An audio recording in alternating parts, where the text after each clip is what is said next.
थे, सामने आश्रम महर्षि अगस्त्य का दिखाई दिया, और जब महर्षि अगस्त्य का आश्रम दिखाई दिया, वो प्रतिज्ञा याद आ गई। मैंने गुरु को वचन दिया था कि 48 वर्ष का पूर्ण ब्रह्मचर्य का पालन करूंगा। और जब अपनी प्रतिज्ञा के विषय में माता अंजलि को बताया, उस समय माता अंजनी कहती है, हमारा तुम्हारा विवाह ही तो हुआ है, कोई पाप तो नहीं हमने किया, इसलिए पवन एक काम करो, मुझे तो यहीं पर छोड़ो, मैं तपस्या करूंगी। तब तक अभी कितना शेष है? बोले 12 वर्ष शेष है, कुछ समय शेष है, उस समय शेष समय के लिए मैं यहाँ पर तपस्या करती हूँ, और तुम आश्रम में जाकर के तपस्या करो, और जब समय पूर्ण हो जाए तो आना, मुझे लेकर के जाना। और जब समय पूर्ण हो गया है, लेकर के आए माता अंजनी को, और उस 48 वर्ष के ब्रह्मचर्य के प्रताप स्वरूप आज माता अंजनी के गर्भ में हनुमान आ गए। और हनुमान का जब जन्म हुआ, कुछ ही अवस्था हुई होगी, सेविका खिला रही है गोद में लेकर के, और गोद में लेकर के जब खिला रही है, हाथ से छूट गए और बड़ी ऊंचाई से छूटे। सेविका घबरा गई, परेशान हो गई, बोले अब तो ये बच्चा बचने वाला। बोले इतनी ऊंचाई से कोई बच्चा गिरे और बच जाए, ये संभव नहीं है। रोती हुई माता अंजनी के पास में गई और कहते हैं हनुमान नहीं रहे। बोले क्यों? बोले इतनी ऊंचाई से मेरे हाथ से छूट गए, वो बचने वाले नहीं है। तब माता अंजनी क्या कहती है, यदि मेरा बेटा इतनी ऊंचाई से गिर करके समाप्त हो जाए, नष्ट हो जाए, मर जाए, तो मेरा बेटा नहीं हो सकता। और जब नीचे जाकर के देखते हैं तो क्या देखा, जिस शिला में हनुमान गिरे थे वह शिला तो टूट गई है, लेकिन हनुमान मुस्कुरा रहे हैं। तब इसे नाम क्या पड़ा है? बोलो, भद्रांगी नाम पड़ गया है। ऐसे भद्र अंगों वाली का तैयार निर्माण किसने किया?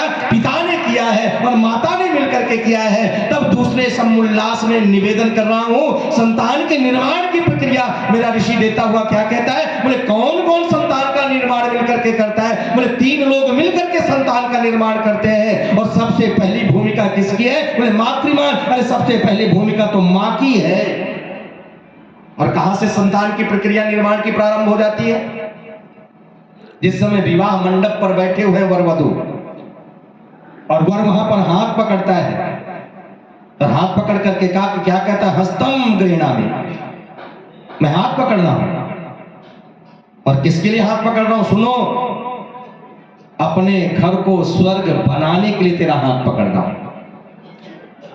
और जब ये कहा कि अपने घर को स्वर्ग बनाने के लिए तेरा हाथ पकड़ रहा हूं, उस समय वधू कहती है, आपने मेरा हाथ पकड़ा, घर को स्वर्ग बनाने के लिए पकड़ा है। तो क्या कहती है?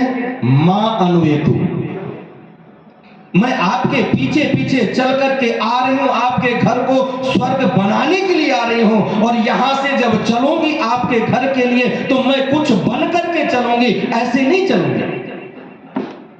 और क्या बन करके जाऊंगी आपके घर में? वेद के अंदर महिलाओं के लिए बहुत सारी संज्ञाएं दी है, बहुत सारे नाम दिए गए हैं, और एक नाम क्या दिया गया है? आपा नारी, जो सबसे उत्तम संज्ञा है महिलाओं की। और आपा संस्कृत में किसे कहते हैं? जल को। ईश्वर का भी नाम आपा है। बोले ये जल बन करके, आपा बन करके घर में प्रवेश करेगा। पति क्या है? आग, और पत्नी क्या है? बोलो, सोम, जल। क्यों? क्योंकि इन दोनों तत्वों से ही सृष्टि का निर्माण हुआ है, और ये 2 तत्व न हो तो सृष्टि का निर्माण बोलो नहीं हो सकता है। तो पत्नी क्या है? बोले सोम तत्व है। तो पति क्या है? बोलो अग्नि तत्व है। बोले मैं क्या करूंगा, क्या करूंगी? बोले मैं आपा नारी बन करके आऊंगी, और क्या करूंगी? आपके जीवन में जब जब ऐसी परिस्थितियां आएंगी, आग लगेगी, उस आग को छींटे दे दे करके उस आग को शांत करने का काम मैं करूंगी। क्योंकि यदि आग लग जाए तो आग किससे बुझाई जाती है? जल से बुझाई जाती है। लेकिन याद रखिएगा, भौतिक आग तो जल से बुझ जाएगी, लेकिन जब व्यक्ति के जीवन में आग लगेगी, उस आग को कौन बुझाएगा? बोले वही आपा नारी छींटे दे दे करके आग को बुझाएगी। और कैसे छींटे दे करके आग बुझाती है? पति पत्नी घर में आए, पति पत्नी की प्रथम रात्रि है, दोनों बैठे हुए हैं कमरे में। पति ने पत्नी की ओर देखा और पत्नी ने भी अपने पति की स्थिति को देखा और पत्नी समझ गई मेरे पति की इस समय वर्तमान में जो स्थिति है वो कैसी है, बोले पतन की स्थिति है। और प्रातःकाल मैंने निवेदन किया था, पत्नी क्या कौन है? जो पति को प्रेरित करती हुई, प्रेरणा देती हुई उसके जीवन के उद्देश्यों को, लक्ष्यों को प्राप्त करा देती है, उसका नाम क्या है? पत्नी है। और साधारण भाषा में कहूं, जो पतन से निकाल करके उत्थान की ओर ले जाती है, उसका नाम क्या है? पत्नी है। देखा मेरे पति की स्थिति जो पतन की है, बस याद आ गई मैं तो कुछ बनकर के आई थी। क्या बनकर के आई थी? आपा नारी बनकर के आए थे। बोले मेरे पति की पतन की स्थिति है, उसके जीवन में आग लगी हुई है, बस छींटे देकर के उस आग को शांत करो। और पत्नी ने एक जल का छींटा दिया, एक प्रश्न कर दिया।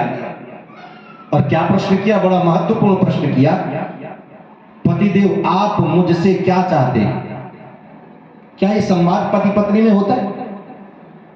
राम जैसी संतान को प्राप्त करने के लिए, कृष्ण जैसी संतान को प्राप्त करने के लिए, हनुमान जैसी योग्य संतान को पाने के लिए पति पत्नी में संवाद जिस दिन होना प्रारंभ हो जाएगा, पतिदेव हमें कैसी संतान अपने गृहस्थ में चाहिए, अपने घर में चाहिए, घर के आंगन में चाहिए? राम जैसी संतान चाहिए या भरत जैसी संतान चाहिए या लक्ष्मण जैसी संतान चाहिए? ये संतानें ऐसी बनी नहीं है, इन संतानों को बनाया गया है। और कैसे संस्कार दिए हैं? जो भाइयों पर, एक दूसरे पर मर मिटने के लिए तैयार हैं, दोनों एक दूसरे के प्रति समर्पित हो गए हैं।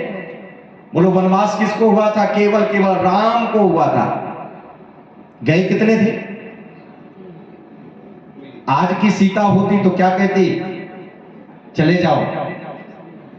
यदि स्थिति ठीक ठाक रही तो 14, क्योंकि एक दिन के लिए नहीं जा रहे, 14 वर्षों के लिए जा रहे हो, यदि स्थिति ठीक ठाक रही तो वापस मिलोगे, नहीं तो बहुत सारे राम। अरे वो भी देखिएगा जरा, लक्ष्मण संकोच कर रहे हैं। बोले भाई के साथ में कैसे जाऊंगा? बोले मेरी मां ही इस काम को पूरा कर सकती है। देखिएगा संस्कार कैसे, निर्माण कैसे बनाया गया।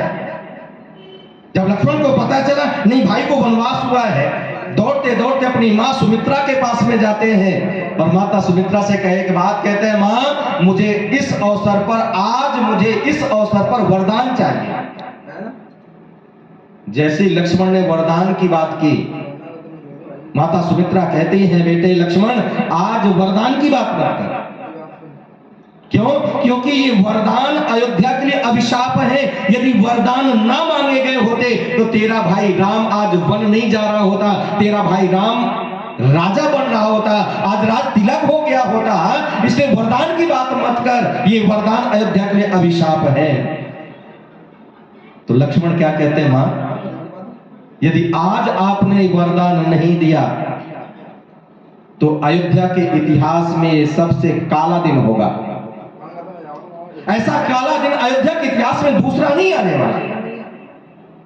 जब ये बात कही तो माता सुमित्रा अपने पुत्र लक्ष्मण के सर पर हाथ रख करके एक बात कहती है, बेटे लक्ष्मण ये अयोध्या की छत्रानी तेरी मां तुझे वरदान दे रही है, मांग ले क्या मांगना चाहता है।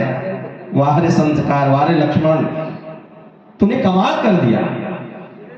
और क्या कहते हैं, अपनी मां का सर पर हाथ रखवा करके लक्ष्मण एक ही बात कहते हैं, मां पिता के वचन को पूरा करने के लिए मेरा भाई राम बन जा रहा है।